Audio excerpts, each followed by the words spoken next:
Mayong hapon, mga kapartido sa PDP Laban. Naaalala ko pa noong 2014, nung tayo'y humikayat kay Mayor Duterte na tumakbo bilang presidente. Pangalawang grupo tayo, kasunod ni Mar Masanggid na mga barangay captain ng Davao, tayo na tagalabas, pumunta, taga-PDP, pumunta ng Davao at hinikayat ang mayor ng Davao na tumakbo. Bakit? Dahil po sa matagal na panahon, wala pa pong presidente ang Mindanao. Wala. Bakit walang presidente ang Mindanao? Dahil watak-watak ang Mindanao nung mga panahong yun. Susunod, sa Team Duterte, kayo po ang magpapanalo sa amin. Mga party workers, mga campaigners, mga volunteers, nung simula pa ng 2014 hanggang ngayon, kami po'y sasandal sa inyo. PDP Laban, Team Duterte, Congressman Marcoleta, Attorney Vic Rodriguez, Pastor Apollo Kibuloy. Natutuwa ako, nanditong kaibigan ko, Attorney Vic. Welcome, Attorney Vic. Welcome sa PDP Laban.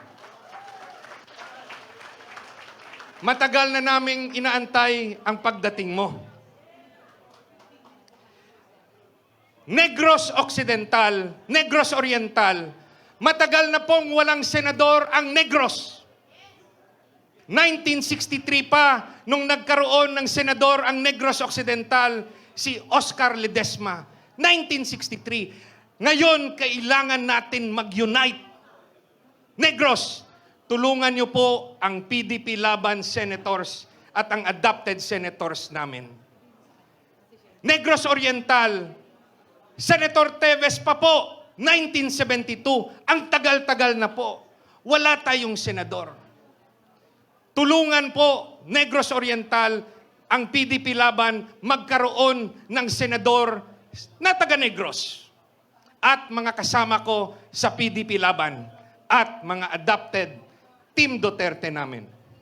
Visayas, nandito ang gobernador ng Cebu. Palakpakan natin si Pambari 4. Lalaban siya sa higante, pero sa mata namin, siya ang higante kasi siya ang nagstay kay Presidente Duterte. Hindi iniwan si Presidente Duterte.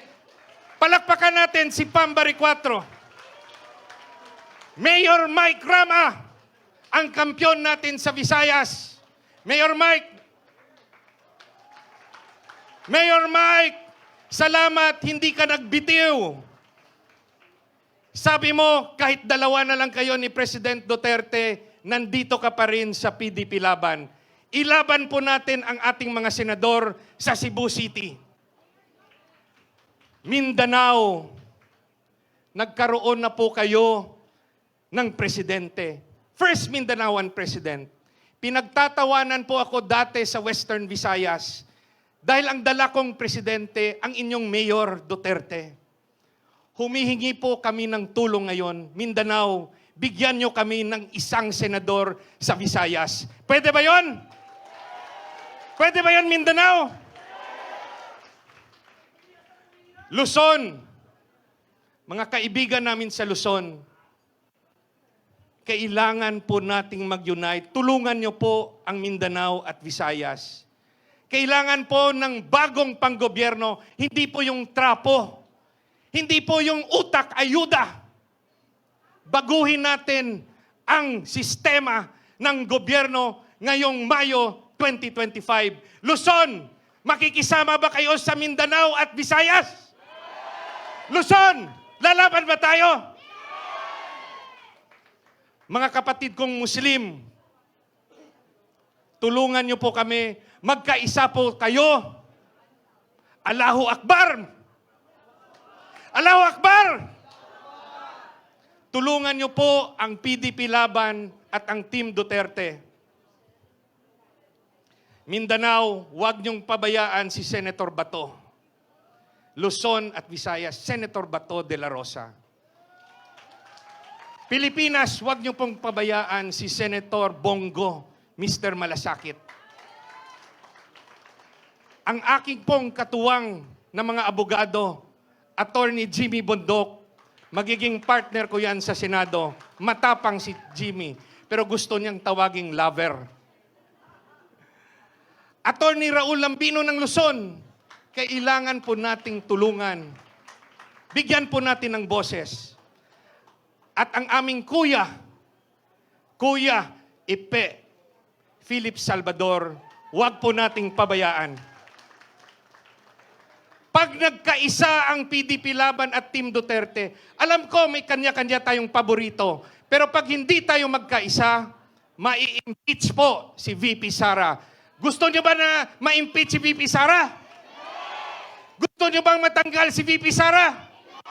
Gusto niyo bang hihina ang PDP sa 2028? Gusto niyo bang labanan ang rehimeng Marcos sa 2028? Ipanalo niyo ang mga senador natin, this 2025. Magkaisa tayo. May kanya-kanya tayong paborito. Pero anong magagawa ng mag-iisang Senator Bongo? Anong magagawa ng isang Senator Bongo kasama pa si Senator Bato? Idagdagan pa natin ng Senator Marcoleta. Anong magagawa nilang tatlo? Kailangan po nila ng Pastor Kibuloy. Yung pangako ko kay Pastor, kaibigan po ako ni Pastor. Anong magagawa namin kung wala si Attorney Vic Rodriguez? Maisog! Maisog! Maisog! Ang PDP ay maisog! Isama niyo po yung mga abogado namin, Attorney Jimmy Bondok, Attorney Raul Lambino, Philip Salvador. Pag sama-sama kaming lahat, hindi sila makakakuha ng 2/3 vote. Walang impeachment mangyayari. Kahit 100 pa na impeachment complaint yung gagawin ng House of Representatives, walang impeachment na mangyayari. VP Sara, kakampinyo kami. Walang mangyayari sa'yo. Ipapanalo ng PDP at ng Team Duterte ang lahat na senador. Congressman Alvarez, Mindanao, kayo na po bahala. O kahit sa labas ng Davao Region, tulungan niyo po kami. Ano ang programa ni Attorney Hinlo? Hindi lang po pwede batikos ng batikos o atake sa rehimeng Marcos ang dapat nating gawin. Dapat po ang ating mga senador may programa kasi hindi po ako pinabili ng suka. Hindi po. Abogado ako. Yung sa kabila, abogado ba sila? Yung sa kabila, naging undersecretary ba sila ng DILG? Naging commissioner ba sila ng Presidential Anti-Graft Commission? Naging direktor ba sila ng Land Bank? Yung pinagdaanan ni Attorney Hinlo, politika, DILG, ekonomiya, Land Bank, anti-corruption, PACC. Ang programa natin, una, labanan ang korupsyon. Dapat po amyendahan ang Data Privacy Act at Bank Secrecy Law para bigyan ng karapatan at kapangyarihan ng ombudsman na mag-imbestiga ng mga ari-arian at bank accounts ng public official na iniimbestigahan ng ombudsman. Pangalawa, laban kontra kahirapan. Paano po yun? Gusto nyo ba ayuda lang ng ayuda? Gusto nyo ba ang Pilipino linya at hihingi ng abuloy galing sa mga congressman? Pag ayaw nyo sa kanila, ipaglaban nyo kami kasi may programa kami. Aking po ilalabi sa aking kasamahan, nagagawa ng mga batas to amend the procurement law to favor Philippine-made products. The Philippines needs to industrialize. We need to make our own weapons. We need to make our own machines. We need to protect our technology. Tulungan natin ang ating mga scientists, inventors, engineers. Dapat ang factory, state-managed farming, state-managed fishing. Hindi kaya ng land reform. Failure ang land reform. Dahil yung binibigay na 1 hektarya, binibenta ulit nila sa mayayaman at subdivision developer. Ano yung kasunod? Ano yung dapat gawin? We have to create jobs. Tayo sa gobyerno, we need to create jobs sa lahat ng mga lupain na katiwangwang, hindi nagagamit. Dapat po maglagay ng agribusiness ang gobyerno. Hindi lang sa pagtatanim, kundi warehouse, factories, rice mill, transport hub, distribution center. Trabahante na Pilipino ang kailangan. Trabaho, trabaho, trabaho. Hindi po ayuda ang solusyon. Pero yung manggagawa na kukunin natin, hindi po kailangan ng civil service examination. Dahil farmer naman yan eh. Hindi naman yan opisina. State-managed fishing, ganun rin na konsepto. Instead na bigyan mo ng isang bangka, bigyan natin ng trabaho ang mga mangingisda. Pinakamahirap na sektor ang mangingisda. Bigyan natin ng sweldo, 15-30, malalaking barko para sa gobyerno, mag-fishing sila. Ang panghuli na programa ni Atty. Hinlo, educational reform. We have to introduce the subject from grade 1 to college, Philippine Patriotism and Ethics Studies. Pagmamahal sa bayan, pagmamahal sa kapwa-tao. Different topics. Love of family, love of community, human rights, what's the Philippine political structure, national territory and defense, grade 7, a study of prison life para matakot ang kabataan gumawa ng masama. College, we introduce what is the economic plan of the country for the next 10 years as designed by the NEDA. Second year, financial literacy.